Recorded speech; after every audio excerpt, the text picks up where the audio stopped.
Di tengah ancaman global seperti perubahan iklim, Indonesia harus memiliki andil dalam membentuk tatanan baru. Nah, peran ini tentu tidak hanya terbatas pada pemerintah, tetapi juga partisipasi sektor swasta. Elemen pembiayaan khususnya dalam menurunkan emisi karbon itu sangat-sangat penting, sehingga diperlukan berbagai inisiatif dari sektor jasa keuangan untuk ikut berperan dalam melestarikan lingkungan. Lalu, seperti apa peran dan bentuk partisipasi aktif perbankan dalam isu keberlanjutan? Insight akan membahasnya bersama saya, Desi Anwar.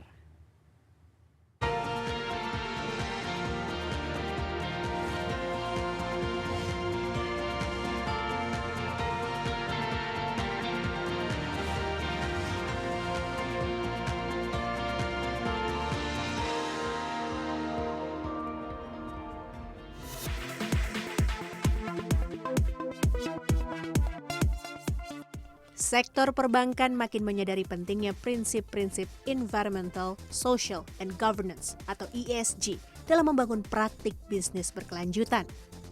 Pergeseran ini tidak hanya mengatasi meningkatnya permintaan dari konsumen untuk perbankan yang bertanggung jawab, tapi juga mengurangi risiko keuangan jangka panjang yang terkait dengan perubahan iklim, kondisi sosial, hingga kegagalan tata kelola. PT Bank DBS Indonesia menjadi salah satu korporasi yang berkomitmen menerapkan prinsip bisnis berkelanjutan tersebut. Tidak hanya memberikan akses, inisiatif Bank DBS Indonesia juga melibatkan pendekatan terhadap literasi keuangan hingga kepedulian sosial. Untuk mencapai visi Best Bank for a Better World, Bank DBS Indonesia menerapkan 3 pilar bisnis berkelanjutan yang disebut Sustainability Framework, antara lain Responsible Banking, Responsible Business Practices, dan Social Impact Beyond Banking.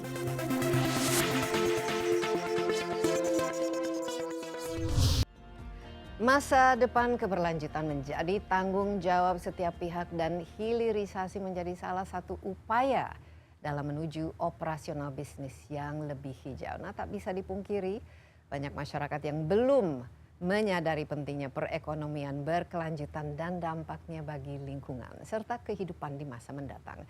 Nah, untuk itu perbankan dapat berperan khususnya dengan mendukung sosialisasi serta menggerakkan perubahan industri agar berpindah dari praktik konvensional ke misalnya pengelolaan usaha secara berkelanjutan atau sustainable ya. Lalu seperti apa komitmen perbankan khususnya dalam mendorong bisnis berkelanjutan di Indonesia? Dan di studio sudah ada bersama saya Lim Chu Chong selaku Presiden Direktur dari PT Bank DBS Indonesia untuk membahasnya.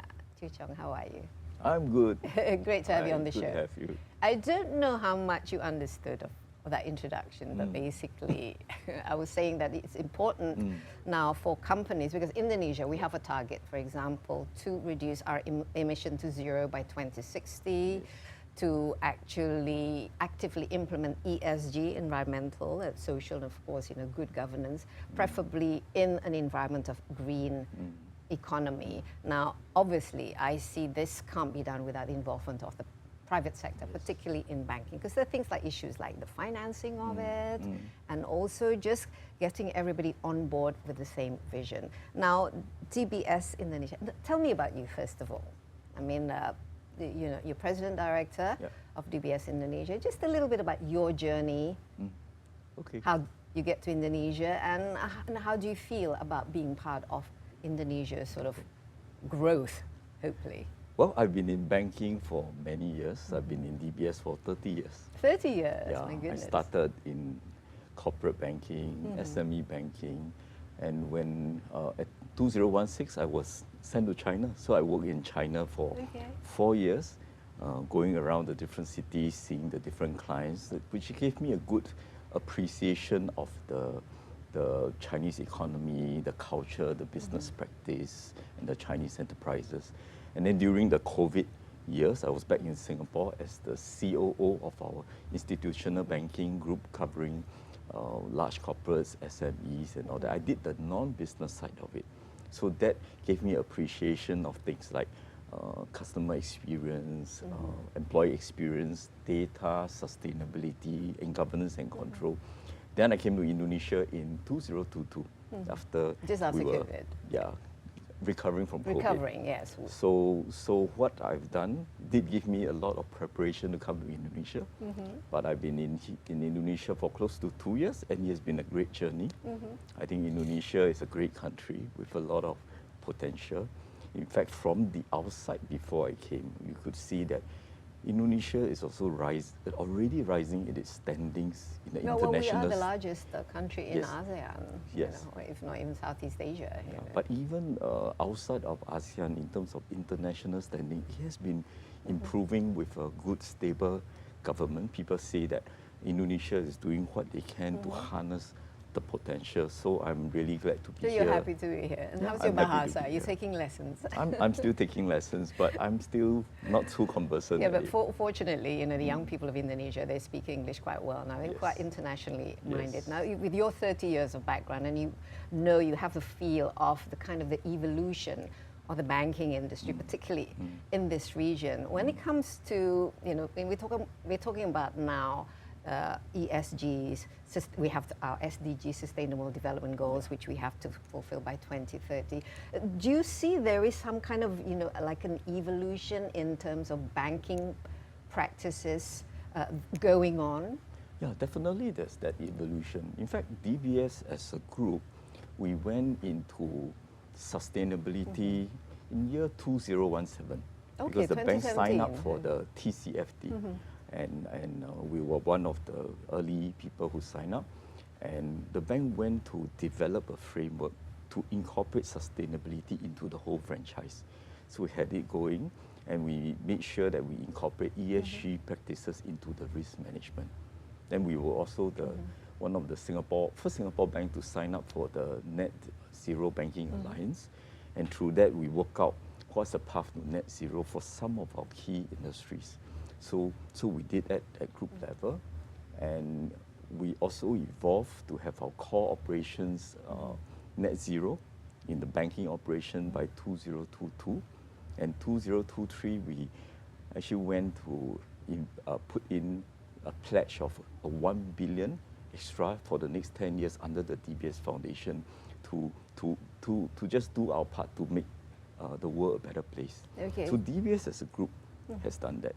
Then what do we do for Indonesia? Because Indonesia is also evolving Especially very fast. Indonesia, the government, we have very ambitious target of reducing emission and all achieving like I mentioned, the SDGs as well as, of course, we're bound with the Paris Agreement and just doing practicing green economy. Yes.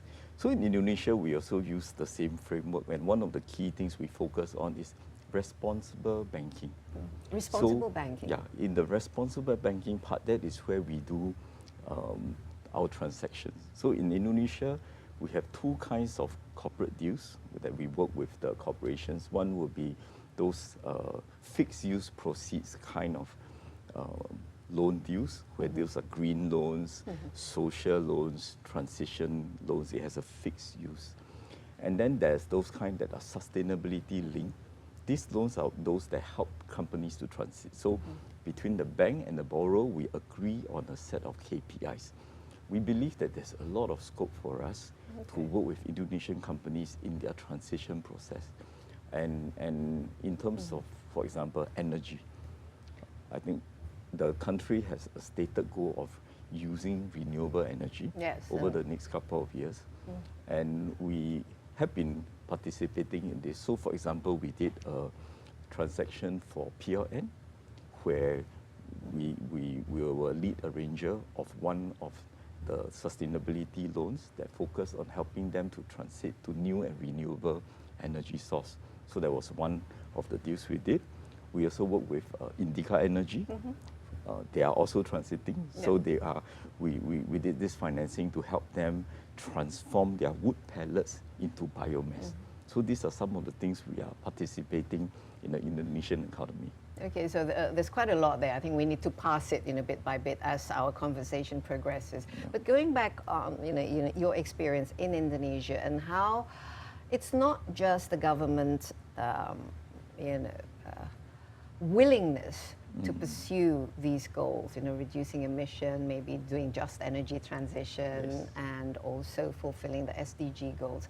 But in terms of the business climate and the tools for implementation, do you see that the government is on the right track, or at least the government, creates implementable policies that facilitate industries such as the banking industry to pursue this common goal? Actually, I think the government is still on a journey, because Indonesia is still, for example, very much into coal, and the government wants to do the JET-P to transit, and that's on the government policies. But I think for DBS Bank itself, because we operate in different countries, so we also are subject to all the different rules. And under our framework, we do have a plan for net zero, and we kind of like use it in Indonesia, and we can work along with the community. So there's actually a plan, there's a roadmap that DBS has. Okay, let's take a break here, but I would like to really take a closer look at the plan and the framework and how you actually, as a company, implementing it, not just in Indonesia, but with all over the world. So let's hold on a minute. Tetaplah bersama Insight with Desi Anwar. Kami akan segera kembali.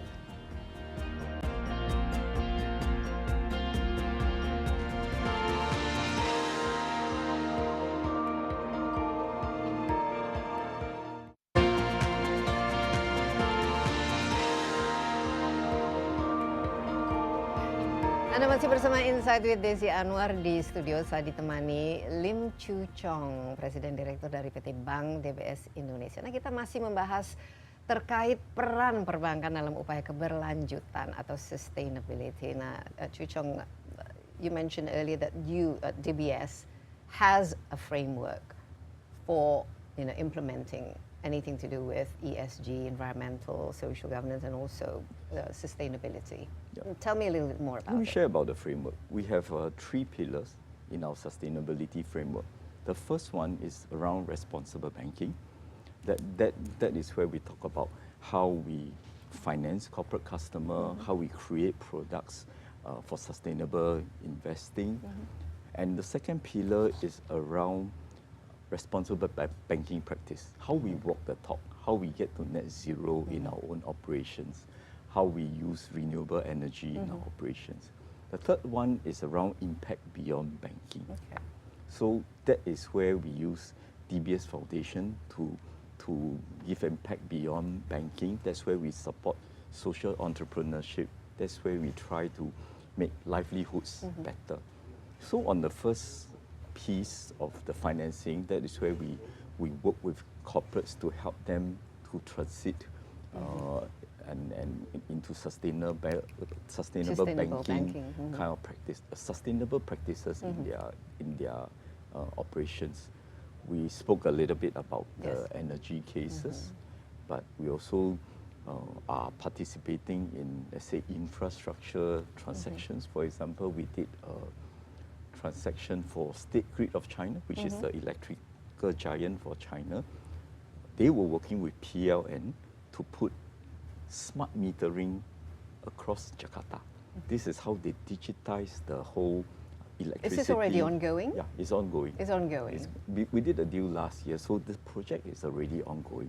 So these are some of the things we do. We also work with Indorama to help them to build infrastructure to access a different grid for cleaner energy, and we also work with. There's a recent deal that we did. Have you heard of Korean Water Services? This is a PPP project between public-private partnership project. Government, Korean Water Corporation, and Karya of Indonesia, a government EPC contractor. So they are trying to, we're the financial advisors for this transaction, and they are trying to build a wastewater treatment plant to provide for 2 million residents in Jakarta, DKI, Tangerang, South Tangerang. So this will basically provide clean water to these 2 million residents. And then this has been ongoing for how long? No, this is this has just been ink. It's Okay, it's just been very, ink. yeah, But this is a recent long one. term. This is a long-term one. That's because through this wastewater project, they are able to give clean water to these residents. They don't have to do groundwater extraction. That will help Jakarta in the land subsistence. So these are some of the things we do around this responsible banking. Now it's very interesting because there's a social aspect of the ESG. So that what you do make an impact on the people, and it's not just about financing and then getting the ROI or return on Yes. On interest. But can I just focus more on the sustainable banking financing Yes. aspect? Because when governments, we want to implement, for example, the just energy transition, or just getting our addiction to fossil fuels to kind of stop, whereas as we know, with so much dependent on coal and fossil fuels, and also what we call the other sort of dirty, kind of the polluting practices.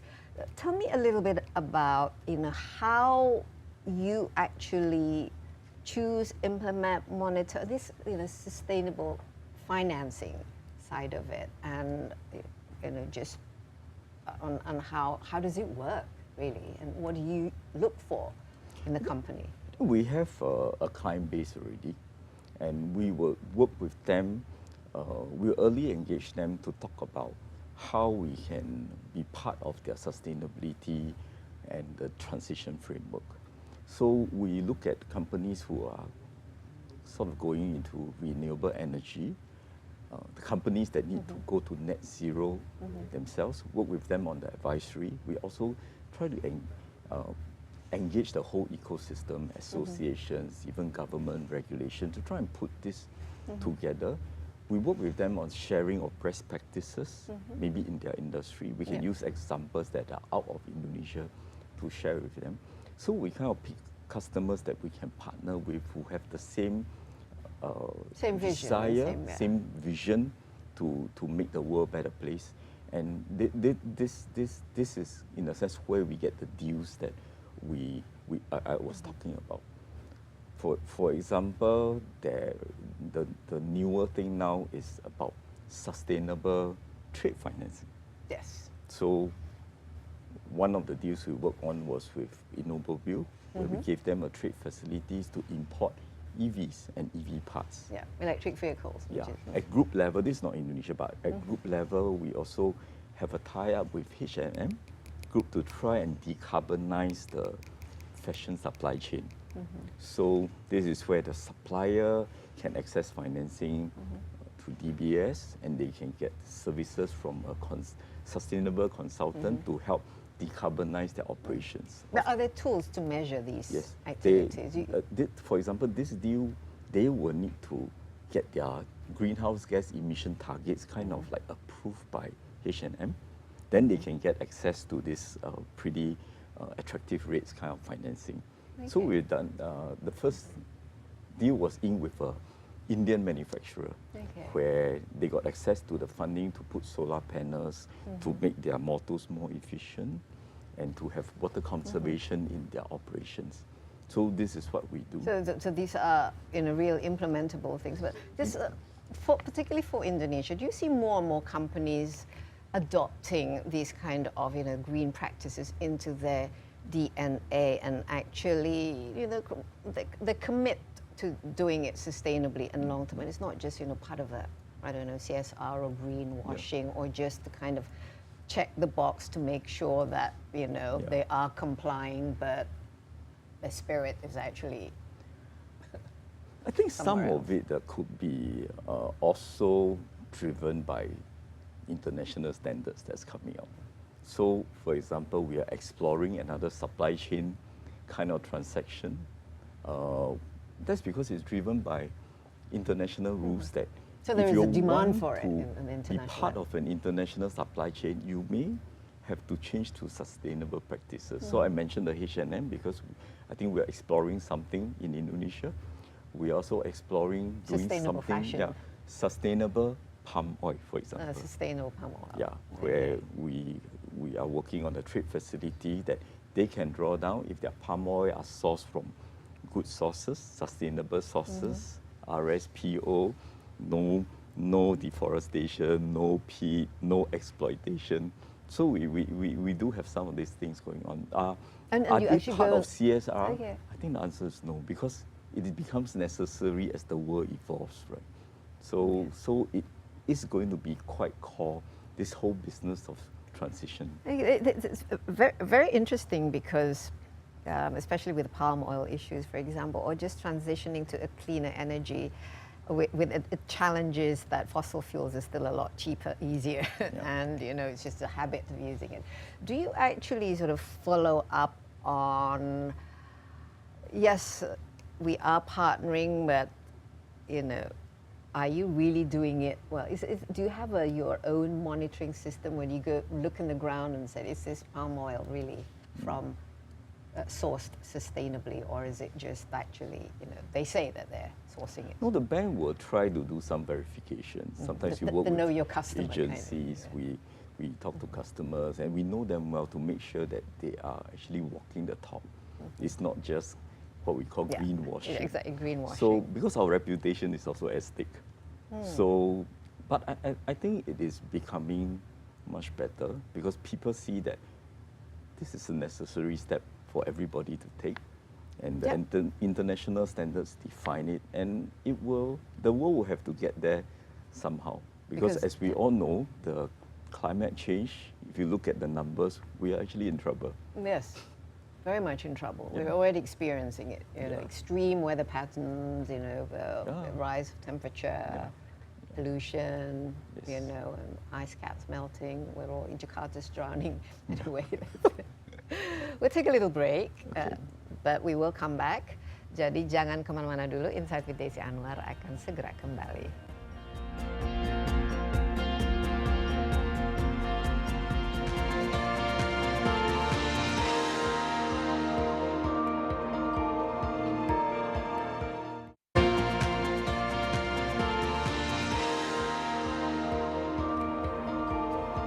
Anda masih bersama Insight with Desi Anwar. Di studio saya ditemani Lim Chu Chong, Presiden Direktur dari PT Bank DBS Indonesia. Kita masih membahas terkait pentingnya praktek green financing dalam mendukung cita keberlanjutan Indonesia. And we mentioned, I'm interested in the three pillars that you mentioned: responsible banking practices, and also impact beyond banking. Now let's focus on the responsible banking practices. Obviously, you have to walk the talk as well. Yes. As DBS. Yes. Tell me, your own journey, that DBS's own journey to transition to a much more sustainable banking practices. In terms of the sustainable, responsible banking practices, we think is pretty basic. We have to walk the talk. So what we did was that we work with partners in terms of our bank's own waste management. We make sure our branches have solar panels if we own them. We make sure that we conserve paper. We make sure that we do things that gets to net zero. So that is what we do. What about with your partners? Do you sort of take a look as well at their responsible banking practices? And maybe you could give some kind of best practices of your partners that you work with that you said, oh wow, this is really a role model when it comes to responsible banking. I think in terms of procurement, we try to do that, but it's still a long journey.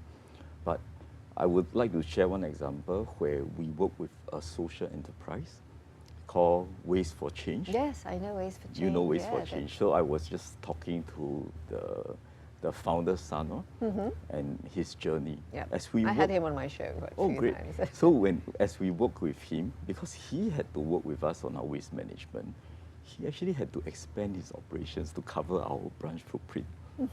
And one of the things we feel proud to do is that we work with all these social enterprises in terms of giving them business, partnering them, and even giving grants. That is in Pillar 3. So that's an example of how we try to do procurement by working with all these partners that are also a force for good. It's also easier because that's not your core business. But do you, the DBS, do you yourself have like a target for zero net emission, or at least, between what you use and what you emit? It's basically Yeah, I zero. think the net zero was already achieved. You've already achieved. 2 years ago. 2 But years of course, we probably can do more so that we don't do so much of offset. Yeah, yeah.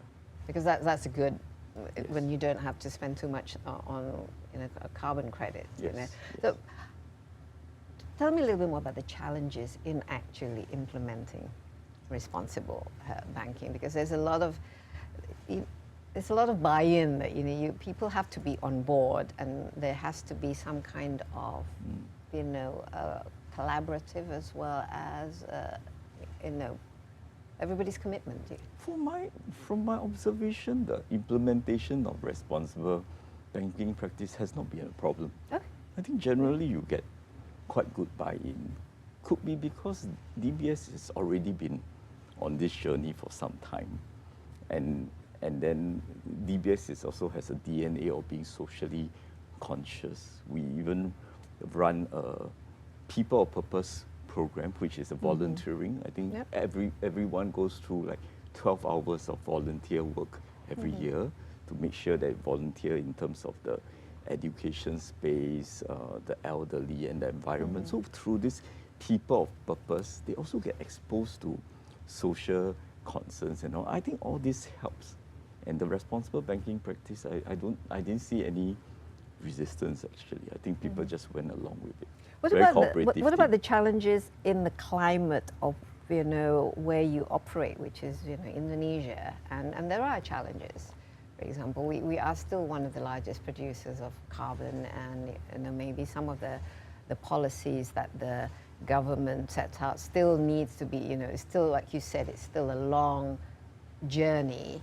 How do you mitigate those challenges, particularly with the regulators or the kind of the business climate that you work in? I think the regulators and the government they are also trying hard to do this transition, but probably in a just way.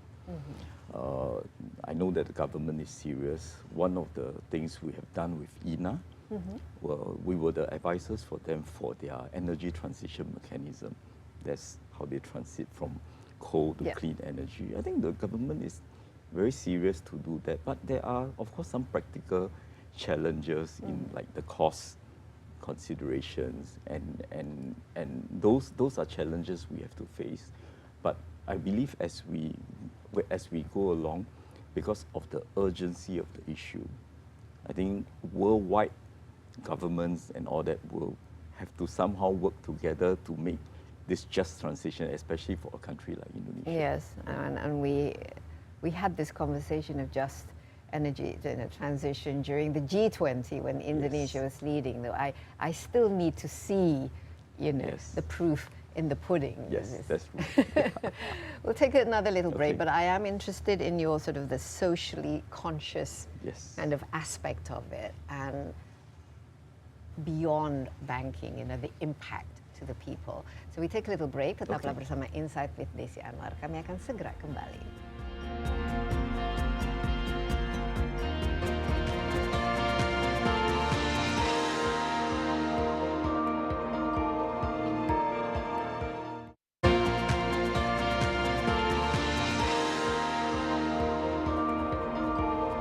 Kembali bersama Insight with Desi Anwar. Di studio saya masih ditemani Lim Chu Chong, Presiden Direktur dari PT Bank DBS Indonesia atau DBS Indonesia. Kita masih membahas implementasi praktik keberlanjutan khususnya di sektor perbankan. And I'm impressed to see that walking the talk is very important, obviously, with all the responsible banking practices, responsible banking as a whole.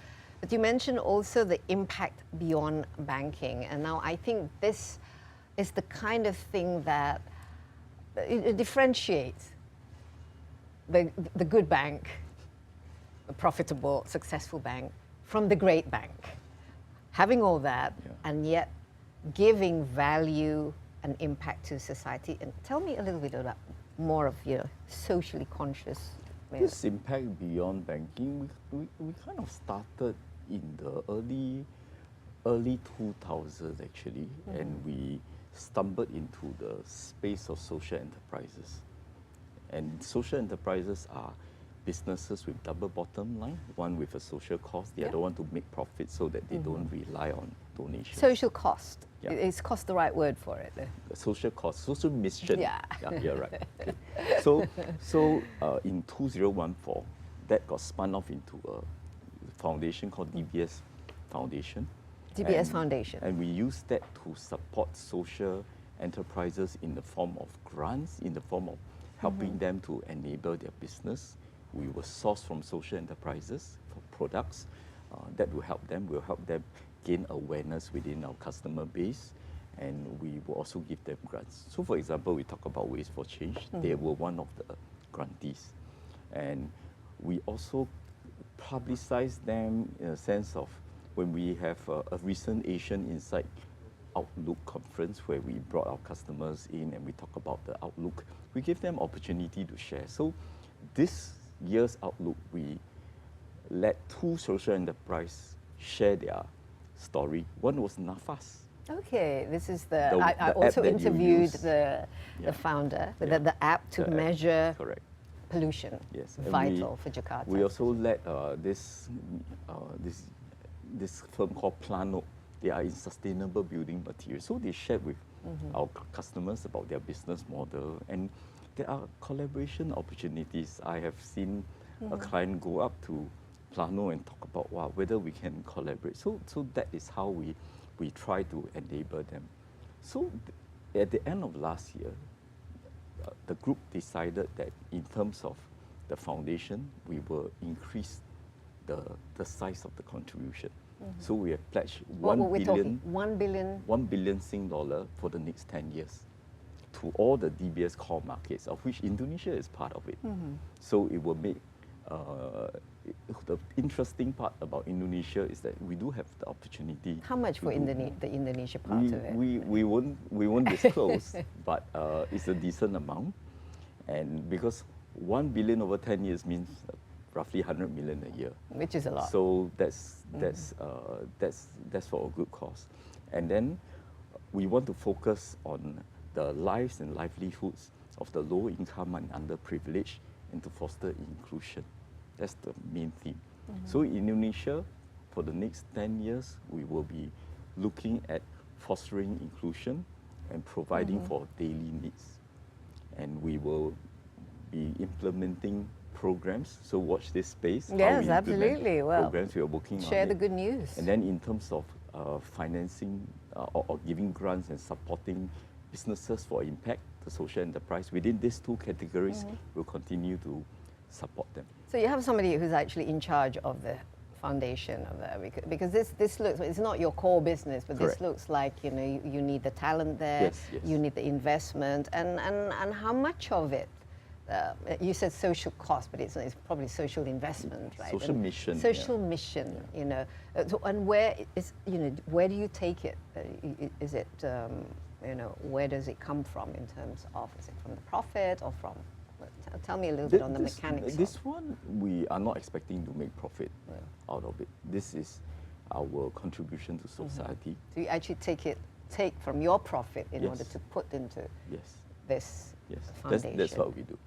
So it's. And how do you separate. measure the success? Is there a monitoring system to make sure that this is not like a one-off thing, but it is making an impact over long term? In the first place, this is long term, it's for 10 years. And how we measure by how many beneficiaries do we touch, how do we impact certain business, how do we impact certain communities. These are the various measurements that will be set out as we go on this journey, especially in Indonesia. Yeah, and there's a lot of things that need to be helped, particularly at the local level, the village level, and you mentioned about working together with Nafas. Health issues created by pollution is a terrible thing. But how do you choose your grantees? Is there like a pitching forum or? Yes, I think in terms of the social enterprise grantees, they are chosen by them pitching, by us getting to know them and selecting them according to whether we think that this is a social enterprise that will have longevity and a good purpose. In terms of choosing partners, I think we're still looking at it because the additional amount would mean that we have room to do a lot more. That's why that is something we're working on, but we want to look for reliable partners that we can take this further. And we hope that some programs we can even do it nationwide. It could be also programs that are close to the bank's DNA. For example, it could be financial literacy. So we're still working on the format. Yeah. I think I forgot to mention in terms of even social loans, we have done a social loan with e-fishery. Like a soft loan or loans with this normal loan with e-fishery. E-fishery, I don't know whether you heard Yes, of I them. do know. I had e-fishery on my show. It's very successful. They use app. Yes. And we actually financed them some time ago. I think we. And is that doing well? Loan. It seems to be okay. And then this year we actually work with PNM, part of the BRI ecosystem, because we want to be participating in financing the underprivileged women. So we need to see how we can triangulate what we do on the financing side with the social piece. Yeah, so obviously the impact's important, but also how they use the funding. I mean, the strings attached to how the grantees can access this fund, and you don't expect to get your money back, obviously. Yeah. But usually there must there be are some kind of governance. But what are you looking for? The human capital behind it, the talents, or the track record? Both, and of course their integrity and transparency. We want to make sure that the funds are used for a good cause. Yes, because you don't want it becomes a moral hazard. Yeah. And any targets for this year, or even the next few years, when it comes to looking for grantees as well as projects that is still being worked on, because we are working on a larger amount now, and we want to make sure that we start that $1 right. billion over 10 years. Yes. So no firm targets now, but we do want to make sure that it's used for a good cause, and it actually impacts Indonesia positively beyond banking. Okay. We'll take another little break. Okay. We've still got one more segment before. This is by the way, it's very interesting, this conversation, because I think one of the key success factors for Indonesia in actually implementing ESG, streamlining green economy, SDG, Sustainable Development Goals, is the participation and collaboration, particularly with the private sector, because that's where the investment is at the end of the day, right? Tetaplah bersama kami, Insight with Desi Anwar akan segera kembali.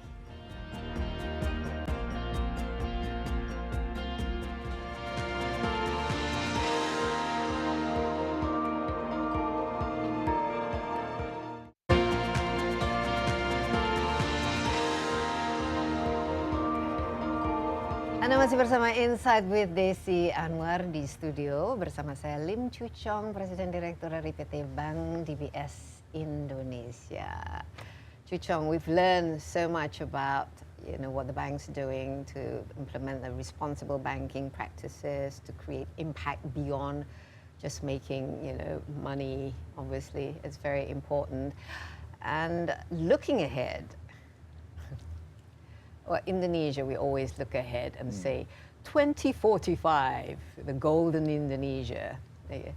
So what I see is that so many opportunities and yet so many challenges, and including in the banking sector.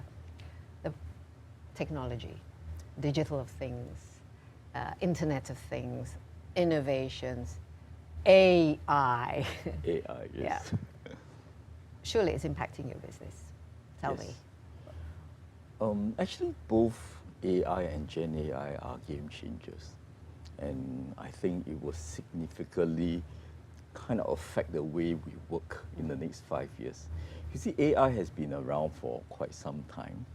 In fact, for DBS Group, we have adopted AI for the last decade. The algorithm kind of based AI, but generative AI is another thing. But generative AI, because of their ability to process large amount of unstructured data with large language models, actually it gives a lot of possibilities because we already have existing AI models that the Gen AI can sharpen it. And the Gen AI can lead to various kinds of evolution of even business model and use case. So we see quite a big opportunity for it. Okay, let's do the opportunity bit. Yeah. How will, particularly AI, which is generative Gen AI, which is a smart machine learning, they don't need us. They can do their own kind of solution and problem solving. Where do you see the opportunities for? Actually, we see 3 opportunities set. One is that at the base level, they can help us improve productivity and efficiency. So some of the use cases that are being tried will be things like, how do they do transcription for call centers? How do we use this to help relationship managers to fill up the ESG risk checklist? How do you use it for coding?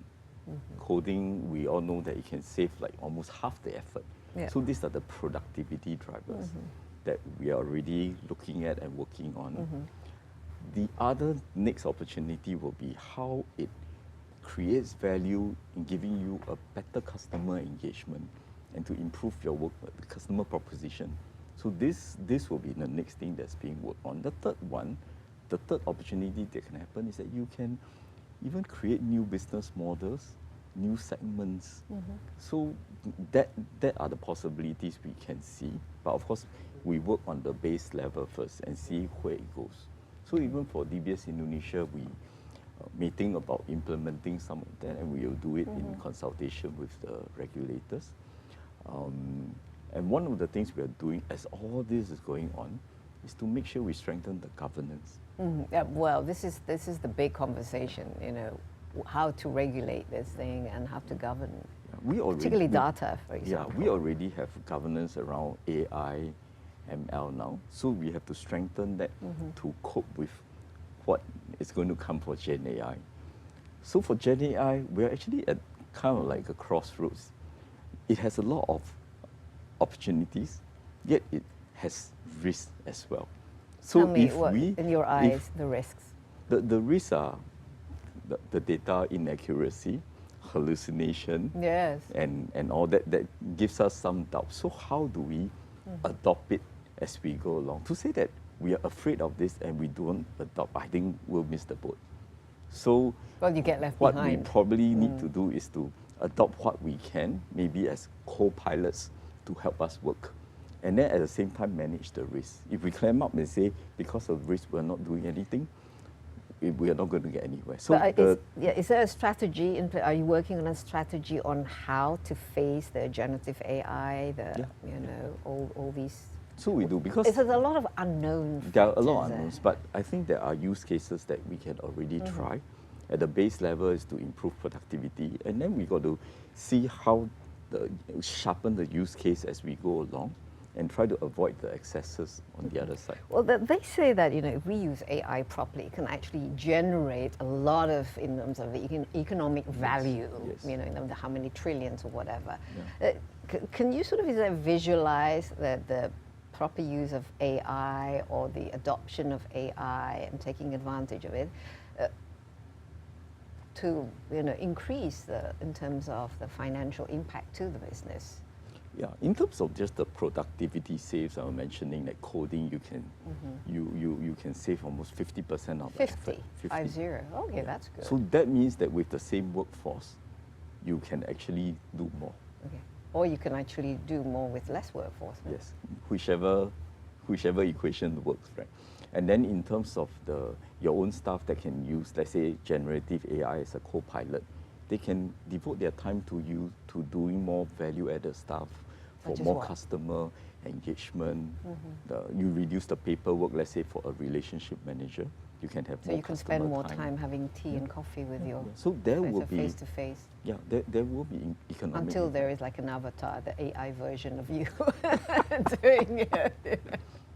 Which well, it's not. It's which not. is not being possible. Yeah, it's not impossible. We've seen a lot of it. But more scared or more excited about this whole AI? We're probably more excited. Yeah. Now, the scary bit is like, ooh, I don't know anything about coding. I don't know anything about technology. I mean, human capital. Some will be, you understand gadgets, you understand, software and coding and all that. You're fine. Yeah. But for the 99%, what's happening with the human capital, and what are you doing, with your employees and the kind of talents that you are now seeking? Actually, the talent that we needed for data and AI and all that, we have been seeking this talent for some time already in DBS because that's important to us. In terms of the way we hire people now, we need to be at the back of our mind knowing that generative AI is going to change the way we work. So do we need that many people? Do we need to make sure our people are trained to use AI? How many are there? How many? Can you see the downwards, downsizing that as you evolve? We haven't seen that people? Yet, but we are trying to keep the workforce kind of like at the same level to see whether Gen AI can actually help us to be more productive rather than increasing the number of people we need as the business grows. Some we still need to because Gen AI can't do everything. So the kind of talent that you said that we've got them, we were actively recruiting. Is it difficult? Because then what's the talent pool like? I think for the people that need to process the data, we still need good data analysts and good data scientists, which is still not too easy to find in the market. Not that many in Indonesia. Yeah. This is still like an uncharted waters for... I think it's the same for DBS Group. Well, what about those bankers who've been in the business for 30 years or 25? What's happening with them? I think for typical bankers, we probably need to learn to adopt the use of generative AI to make us more, Are you learning? more productive. I mean, I'm also trying to start using it as a help to search for things and all. So there are quite a lot of possibilities. So my take is that this is something we have to embrace because it's going to change the way we work, and we have to navigate between the opportunities and the risks, and we hope to make the best out of it. Okay, wow, that's great. We're running out of time, but just very quickly, any kind of next steps? We have a new government coming up soon. Maybe just your thoughts, wish list, the kind of, business climate that, you hope that the government will provide for the private sector, particularly in banking. I think we hope that the new government will have fairly consistent policies and will help the country to progress as a whole. Because for DBS Bank, our longer term plan in Indonesia is to continue to grow the business, to make sure that we are seen as the Asian bank of choice for our customers, and we fulfill our group vision to be the best bank for a better world. So in corporate banking, we want to make sure that we can work with customers as trusted advisors. So it's top of mind. They will think of us as they expand their business in Indonesia, Asia, and beyond. Known for good solutions, known for helping them to transit into sustainable business practices. Are you achieving? Yeah, sorry. Are you achieving it? Yeah, we're getting to it, but we can always get better. Then in terms of something that we are so very close to DBS, because we can work with our network customers to see how to help them to expand in Indonesia.